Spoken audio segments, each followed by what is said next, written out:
Assalamualaikum warahmatullahi wabarakatuh. Yang terhormat Bapak dosen pengampu mata kuliah jaringan semantik, Bapak Ihsan Maulana Eskom MTI yang saya hormati. Dan juga tak lupa teman-teman semua yang saya cintai dan banggakan. Izin memperkenalkan diri, nama saya Muhammad Rifki Alfarizi dengan NIM 23050946, Prodi Ilmu Komputer, semester 3 Universitas Syedzi Madani, Kampus Kronjo.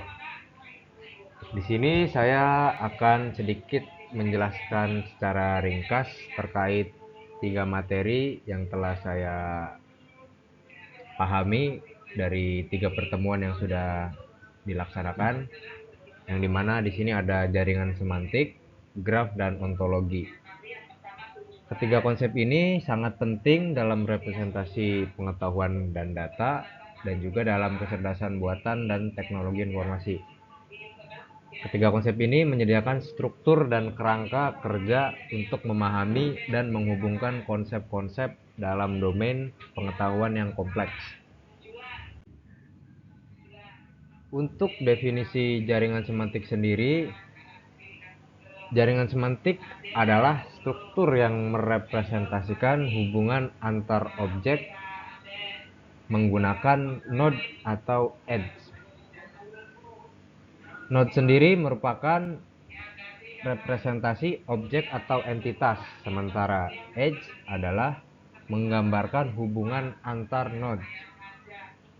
Hubungan yang digambarkan dengan edge dapat berupa ISE, HISE, OEV, dan yang lainnya. Untuk fleksibilitasnya, struktur sederhana ini memungkinkan representasi pengetahuan yang fleksibel dan mudah dipahami. Lalu di sini ada struktur jaringan semantik, yang dimana nomor pertama ada entitas, yaitu node yang merepresentasikan objek, konsep, atau entitas. Yang kedua ada relasi, yaitu hubungan antar entitas yang direpresentasikan dengan edge. Lalu yang ketiga ada tipe relasi. Relasi dapat berupa ISE, HISE, OEV, dan yang lainnya.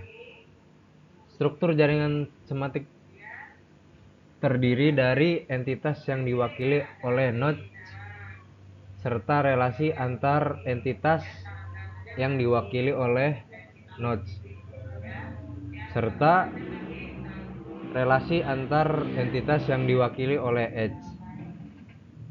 Relasi yang dapat digunakan bervariasi seperti yang di atas tadi, ISE, HISE, atau OEV. Struktur ini memungkinkan representasi pengetahuan yang fleksibel dan mudah dipahami.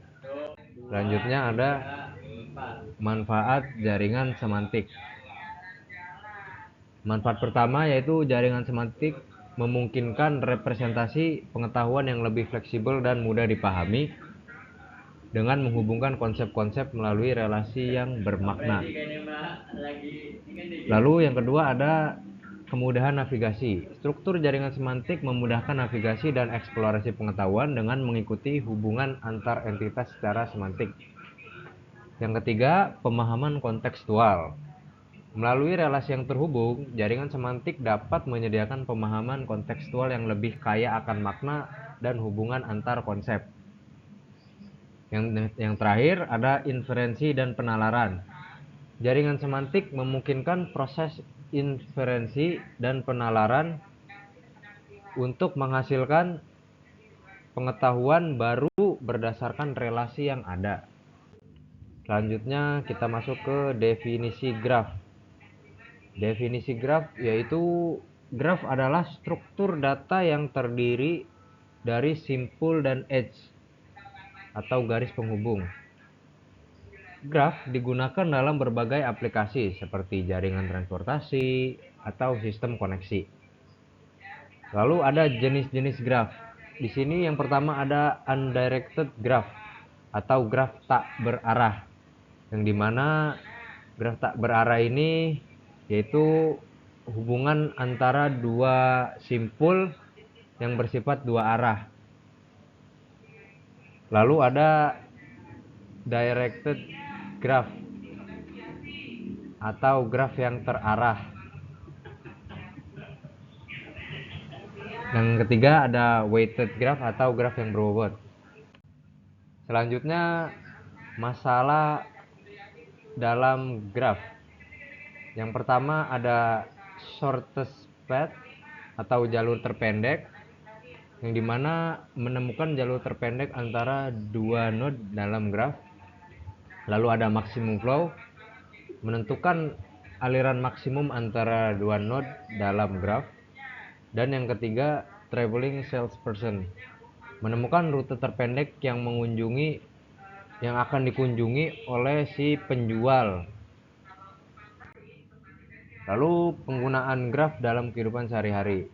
Graf dapat digunakan dalam jaringan transportasi, yang dimana digunakan untuk memetakan jaringan transportasi seperti jalan raya, jalur kereta, jalur penerbangan, atau rute penerbangan.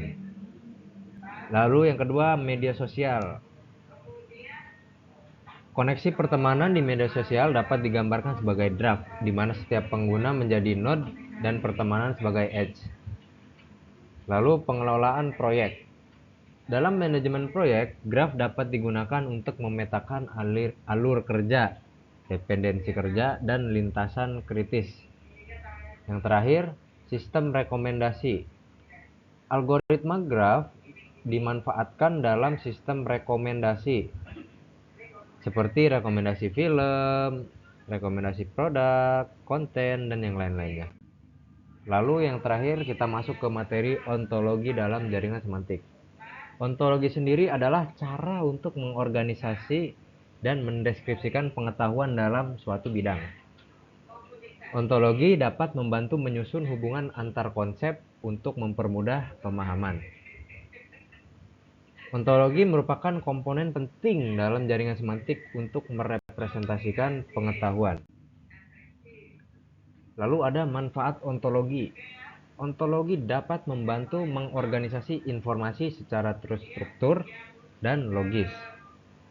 Yang kedua, ontologi dapat mempermudah pencarian informasi yang relevan berdasarkan hubungan konseptual. Yang terakhir, ontologi menjelaskan hubungan antar konsep untuk memperdalam pemahaman. Lalu gimana cara untuk membuat ontologi? Yang pertama, kita harus menentukan domain, yaitu seperti mengidentifikasi bidang pengetahuan yang akan dideskripsikan dalam ontologi. Yang kedua, identifikasi konsep, yaitu kita harus menentukan konsep yang penting yang akan direpresentasikan dalam ontologi.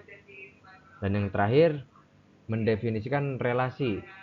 Kita harus mendefinisikan hubungan antar konsep seperti ISA, HIS, dan yang lainnya. Lalu di sini kita ada contoh penerapan ontologi. Yang pertama, ontologi bisa diterapkan dalam bentuk produk, yang dimana seperti di e-commerce atau online shop yang kita kenal. Kategori bisa juga kita taruh di kategori pelanggan, seperti kita dapat menampilkan informasi dan profil pengguna yang melakukan pembelian. Dan juga kita bisa menerapkan ontologi dalam riwayat transaksi yang dilakukan oleh pelanggan atau pembeli. Dan akhirnya kita masuk ke kesimpulan. Dari ketiga materi tadi, semuanya merupakan konsep-konsep fundamental dalam representasi pengetahuan dan data. Mereka menyediakan struktur dan kerangka kerja yang fleksibel untuk memahami, merepresentasikan, dan memanipulasi informasi kompleks dalam berbagai aplikasi teknologi informasi. Mungkin itu saja yang dapat saya sampaikan. Apabila ada salah-salah kata atau ada kata yang tidak pantas untuk diucapkan, saya mohon maaf. Saya Muhammad Rifki Alfarizi, pamit undur diri. Terima kasih, sampai jumpa di kesempatan yang lain.